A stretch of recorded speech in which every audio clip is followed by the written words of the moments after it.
from the Digital Production Center at Troy University, with news from across America and around the globe. This is Troy Trojan Vision Global News. This is Troy Trojan Vision Global News, where we will give you a look at what's happening across the nation and around the world. I'm Sherry Kotzum, and here's what's making the news on September 2nd, 2014. A World War II veteran is in the hospital after he was attacked in a parking lot Sunday. Paul Browning was visiting his wife at Good Samaritan Hospital in Cincinnati when he was beaten by a man who tried to rob him. Emily Wood reports. Just to see my grandpa like that right now, it makes me sick. This is how World War II veteran Paul Browning looks. The right side of his face is swollen to the size of a softball. He has stitches in his mouth and a bandaged up left arm. His grandson, Jimmy Browning Jr., says Paul drove home after he was attacked outside Good Samaritan Hospital. It was really odd. After he did it, he picked him up off the ground and said, "I'm sorry, I had the wrong person."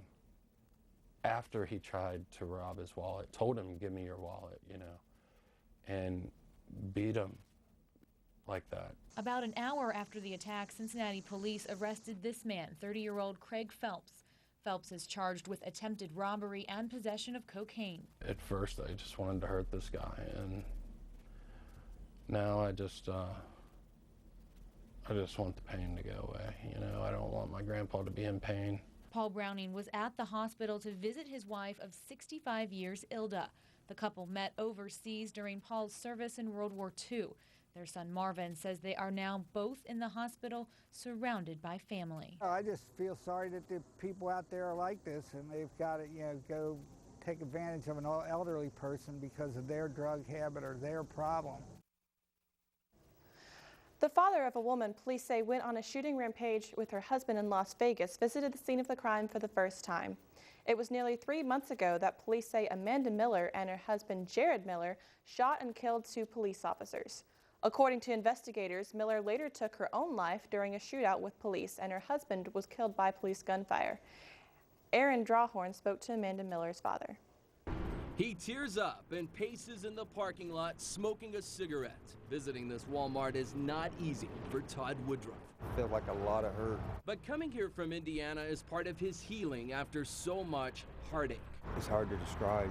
Woodruff walks into the Walmart on Nellis and Stewart through the same doors where his own daughter, Amanda Miller, and her husband Jared announced the revolution has started. He passes right by the spot where his daughter killed Joseph Wilcox, who tried to shoot Jared Miller with his concealed weapon. Woodruff makes his way to the back of the store where his daughter shot herself in the head. Woodruff sees signs of the shootout. This is his private moment to digest the reality of the rampage. Yeah. He makes his way outside saying it was almost as if he heard Amanda's voice in his head. She apologized. She just said, "I'm sorry, Dad. I didn't mean to disappoint you." He knows his daughter caused a lot of hurt. I just told her I forgive her, but these people probably never will. Woodruff then walks to where it all started, CC's Pizza. He lays flowers against the window, acknowledging the anguish Jared and Amanda caused. I can't believe they went in and did that. It's a small gesture for a large loss. They struck when officers Alan Beck and Igor Soldo were most vulnerable on their lunch break.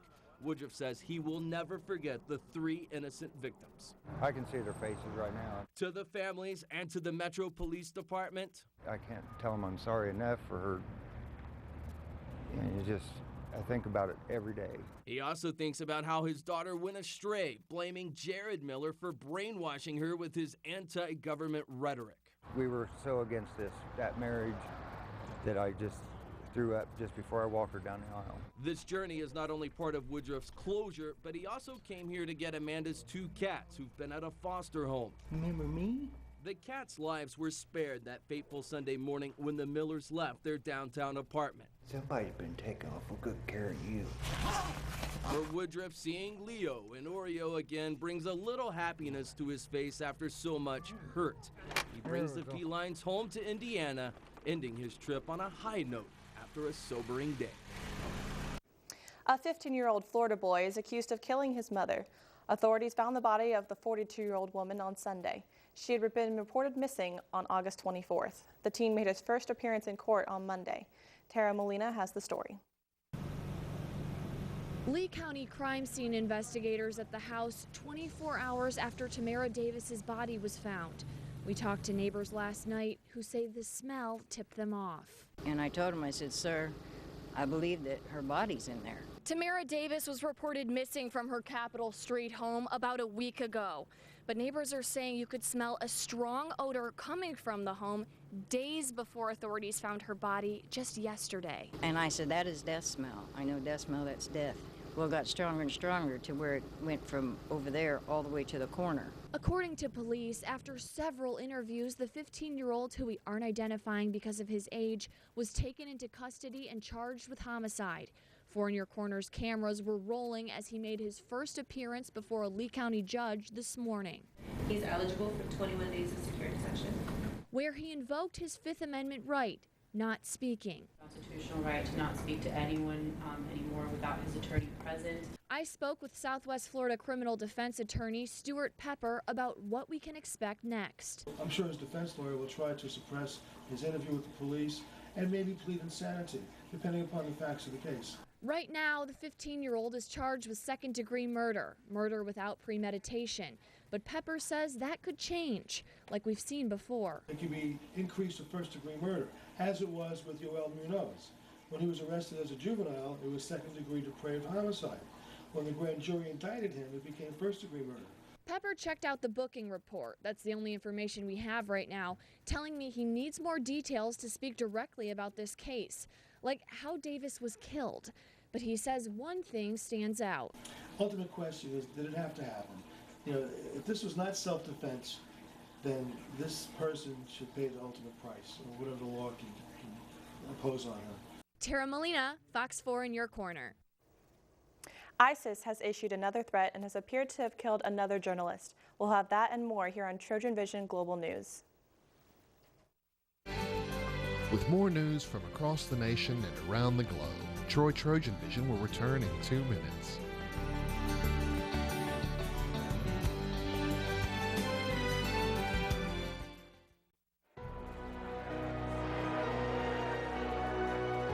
This is Dr. Daniel Smith. He's an expert in domestic and international economics. But his proudest achievement is connecting with his students and helping them accomplish more than they ever thought possible. That's the warrior spirit, and it's alive and well at Troy University. Feel it at troy.edu/spirit.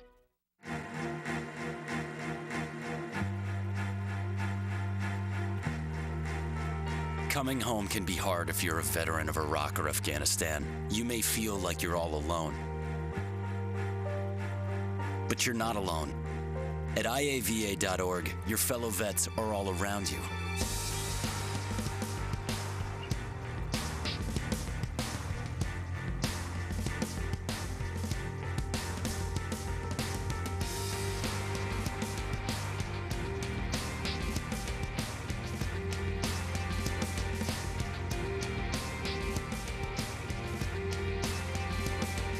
Join our free online community, get the resources you need, and connect to other vets who know where you're coming from. iava.org. We've got your back.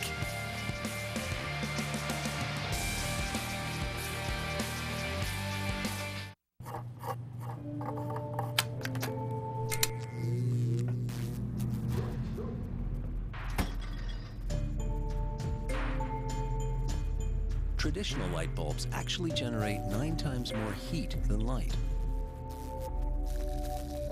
Switch to Energy Star light bulbs, and you'll realize just how much cash you are really burning through. Saving energy saves you money. Learn more at energysavers.gov. Keeping you up to date with news from around the globe, this is Trojan Vision Global News. Another American journalist appears to have been killed by the terrorist group ISIS. The group issued another threat to President Obama in regards to what the U.S. does next in the region. Tori Dunnan has the latest, but a warning, this item contains material that some viewers may find disturbing. Shortly before what appears to be Steven Sotloff's death, he spoke directly to the camera, saying he's, quote, paying the price for U.S. intervention. A masked man in the video speaks to President Obama. So just as your missiles continue to strike our people, our knife will continue to strike the necks of your people. The ISIS figure also threatened the life of British captive David Haines. Sotloff was previously seen at the end of a video showing the beheading of another journalist, James Foley, just last month.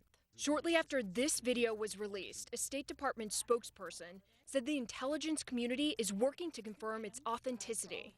If the video is genuine, we are sickened by this brutal act taking the life of another innocent American citizens. Our hearts go out to the Sotloff family. Sotloff was a 31-year-old freelance journalist who grew up in South Florida. He traveled to Syria to cover the country's civil war before he disappeared in August of 2013. His disappearance was kept secret by his family, fearing he might be harmed if the news went public. Stephen is a loyal and generous son. Sotloff's mother made an impassioned plea to ISIS last week, saying her son has nothing to do with the U.S. government and is an innocent journalist. In Washington, I'm Tori Dunnan reporting. The anti-government protests in Pakistan have intensified over the last 2 weeks. At least 3 people have died in clashes since Saturday. The protesters are demanding the resignation of Prime Minister Nawaz Sharif. They say his election win in 2013 was rigged. CNN's Sayama Mohsin reports from the scene of the protests. Hundreds of protesters took over the Pakistan television building, taking the channel off air for a short time. The police were nowhere to be seen. The military has been asked to guard state institutions. Soldiers are now marching into the state broadcaster PTV. The protesters have not managed to breach this area before or get so close. Many of them, though, clearly happy to see the military, despite concerns by some about military intervention. As we're going in, people are patting the military on the back. They're shouting, "Long live the army!" They sealed off the area, pushing protesters back. Police, today it seemed, taking a back seat. But the protesters hadn't tired. From what we can tell, hundreds of protesters charged up from Main Constitution Avenue, where the main protest is and the sit-in is. They came here. This area was where police had positioned themselves. Police have now stood up in full riot gear and confronted the protesters. The protesters spread out, trying to take more ground. We saw police charging them, but soon they came running back. Police fired tear gas aimlessly into the crowds. So much of it, the air was thick with the milky white fumes. There was no clear indication of a plan here. Some had no interest in facing the protesters, others calling on their colleagues to unite. Many fighting with each other.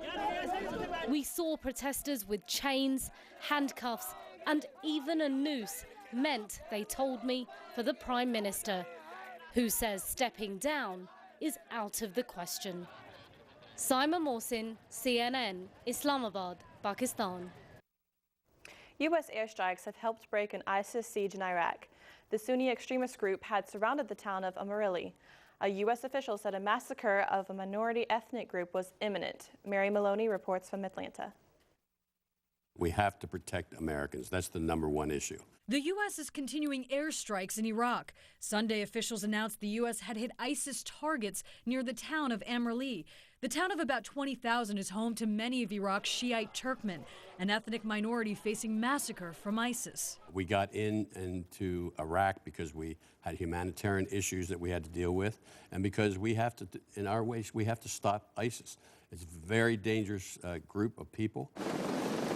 The U.S. also airdropped humanitarian aid to Amarili. Residents have been without power and face severe food and water shortages, according to the UN. Following the strikes, Iraqi security forces entered the town and broke the ISIS siege, according to Iraqi state TV. The U.S. and its allies are concerned about the growing threat of ISIS in Iraq and Syria.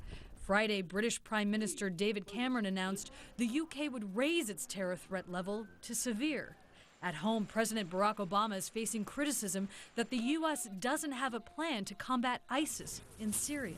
We've had a year that the president's talked about trying to put together a strategy in Syria. I think it was unfortunate that he used the term, "we have no strategy in Syria." The administration says that plan is still being developed. And it would be putting the cart before the horse to talk about what sort of congressional authorization would be required for a plan that hasn't even been put in place yet. I'm Mary Maloney, reporting.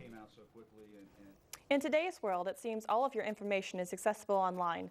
We'll take a look at how to better protect yourself. More on that after the break. With more news from across the nation and around the globe, Troy Trojan Vision will return in 2 minutes.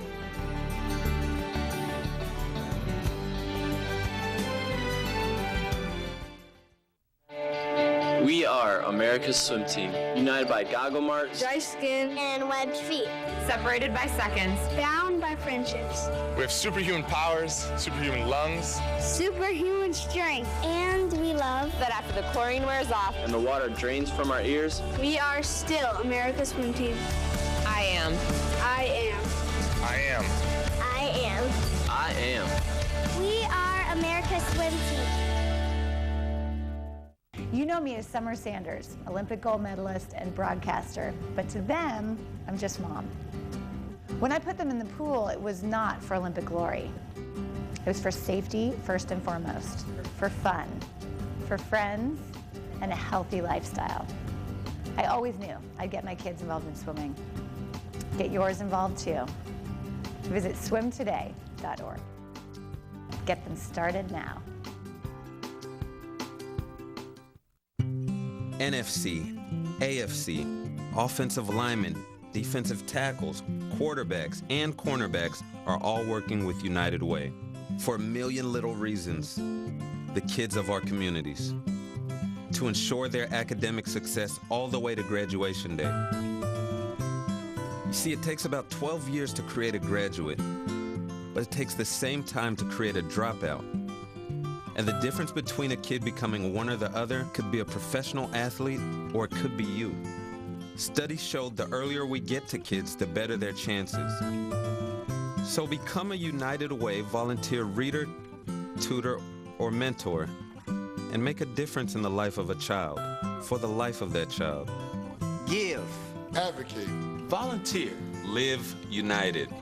Join your favorite NFL players. Take the pledge. Go to unitedway.org.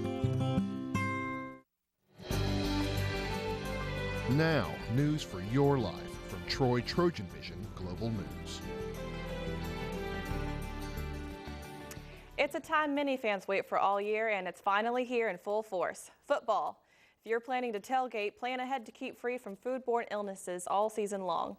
Holly Furfer has more in today's Health Minute. The sights, the sounds, both part of a good tailgating party. Oh, and of course, the food. Tailgating can be a lot of fun, but I think the most important thing you have to do is remember that a good offense is the best defense when it comes to protecting the food that you're going to bring with you. Plan ahead to keep guests at your game day get-together healthy, says registered dietitian Marissa Moore. 1 in 6 people get sick from some sort of foodborne illness every single year. So it's important to make sure that you have some way to wash hands. Other common mistakes she sees people make. One is cross-contamination. And that is they take a plate that maybe had some raw meat and they add the cooked stuff back to it. And that's a big no-no because that's one way to transfer bacteria. Another, not using one very important device. A meat thermometer or a food thermometer is the best way and really the only way to make sure that your meat has reached a safe internal temperature. Also, keep cold foods cold and hot foods hot. And lastly, remember the 2-hour rule. You don't want to leave anything out for more than 2 hours, and if you do, you need to toss it out. If it's over 90 degrees, make that no more than 1 hour. For today's Health Minute, I'm Holly Furfer. You can't talk about hacking without talking about how easy it is to have your online information available in all kinds of places. In our synced up world, what's on your phone is also on your tablet, your computer, and so on. And that's not always a good thing. CNN tech correspondent Samuel Burke is live in London with more. It pops up when you least expect it, and certainly when you least want it. those risque photos, that job-seeking resume, the text message you'd rather no one else read. This is where the accidental sync can happen. You think you're in the privacy of your own home, texting, Googling, Facebook messaging. You put in one thing here, and then the cloud has it show up in another unexpected, unwanted place. Take Apple's iMessage. You're sharing with friends photos from last night's wild party. iMessage can simultaneously display what you're sending on all your other devices, which of course you may have left out near prying eyes. iMessage may be dangerous, but it gets worse. I think PhotoStream gets people in the most trouble because it's something that's there on all of your devices, and if you're saving photos, they're all going to come to your PhotoStream. So it's pretty easy to forget that they're there. In this era of apps syncing your content and even your web browser asking you to log in, a simple search can come back to haunt you.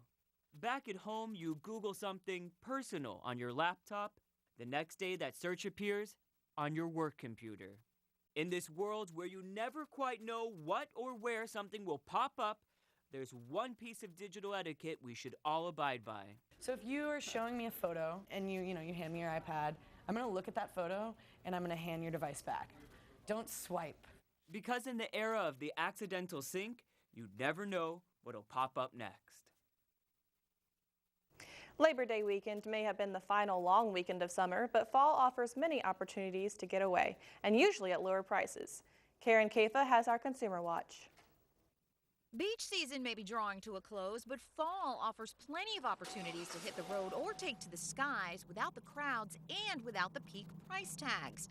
According to TripAdvisor, top fall destinations include New York, Boston, Orlando, Las Vegas, and San Francisco. 2 East Coast cities top that list in a region where fall foliage is a prime attraction. There's good news for drivers hoping to take a tour of the changing leaves. Drivers got relief during the long holiday weekend with the cheapest Labor Day weekend gas prices since 2010, according to GasBuddy.com, and prices should drop even lower in late September when gas stations stop selling the more expensive summer blends at the pumps. GasBuddy expects the national average to bottom out between $3.15 and $3.25 per gallon later this year, and that average is bumped higher by higher prices on the West Coast. Those east of the Rockies could even see prices dip below $3 per gallon. In the skies, fall is a shoulder season, at least until airlines get close to the Thanksgiving rush. It's never too early to eye those holiday fares, even if you think it seems way too early. Those seats really do fill up fast. For Consumer Watch, I'm Karen Kafa. Lion cubs, beer, and a stuck bear. We'll tell you what they all have in common in some of the lighter side of news. Next on Troy Trojan Vision Global News. With more news from across the nation and around the globe, Troy Trojan Vision will return in 2 minutes.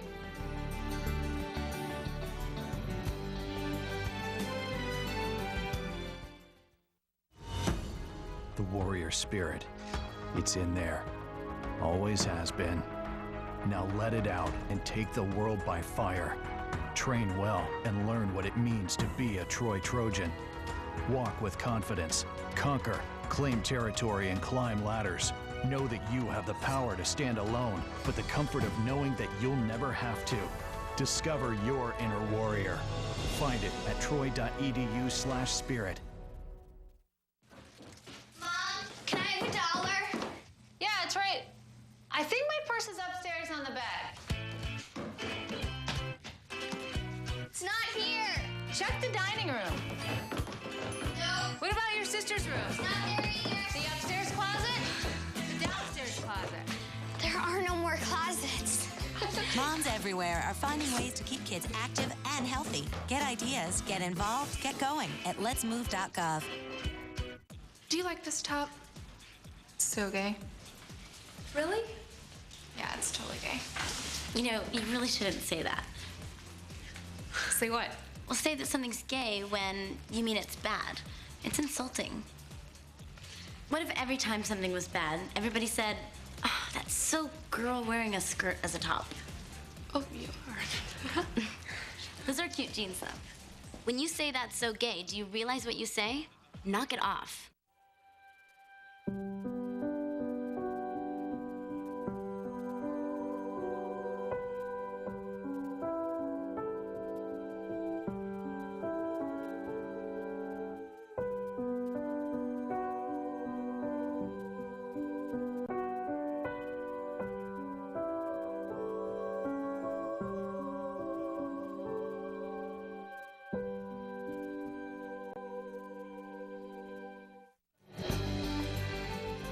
And now more Troy Trojan Vision Global News.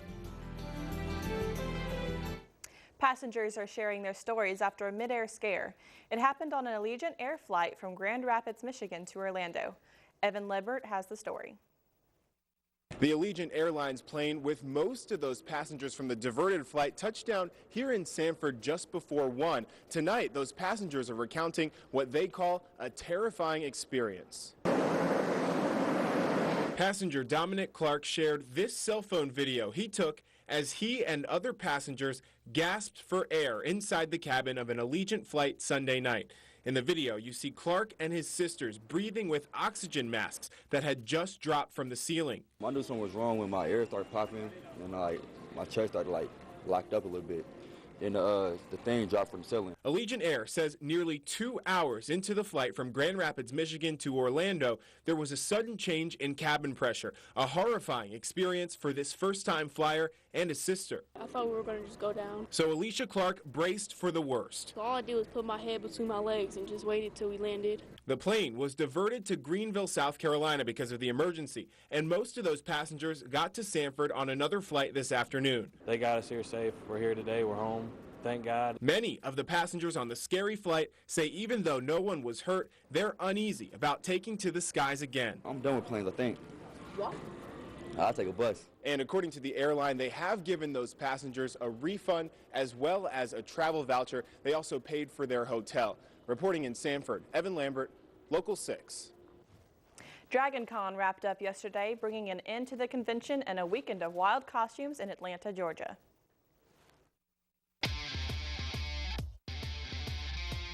This is actually my first year at DragonCon. She comes every year. I know several people that come all the time and just talk about it like it's the greatest thing ever. It's generally a good time to see all kind of craziness.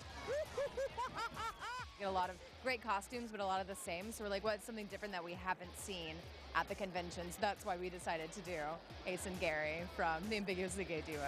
The fact that you can be just in an elevator, not quite sure where you're going, not with any really specific plans, and a bunch of people will get on and be like, do you want to come with us? And you can just go, yeah, all right. We got here Thursday, and after just walking through, just seeing the people who are already here, we said we're buying our tickets next year, and I'm coming every year. It's a good time. There's a lot of fun costumes. People should come on down and check it out. We've got rescued lion cubs, a stuck bear, and a pack of beer inspired by the song 99 Bottles of Beer. It's all in today's Take a Look at This. Take a look at this. In Montana, firefighters rescued 2 mountain lion cubs caught in a wildfire. Crews in the Bitterroot National Forest spotted the cubs over a burning log and doused them with water. I don't think it showed. The crews couldn't find their mother, so they're staying at a wildlife rehabilitation center in Helena. Take a look at this black bear nicknamed the Bucket Bear. It was spotted in June with a bucket on its head and walked around with it for a month or so. Wildlife officials say they could never catch up with the guy, so they couldn't help it until now. That's when a group of people took action using a saw to free the animal. Yeah, buddy. Woo! And take a look at the Peacemaker, a huge 99 pack of beer made by a small brewery in Austin.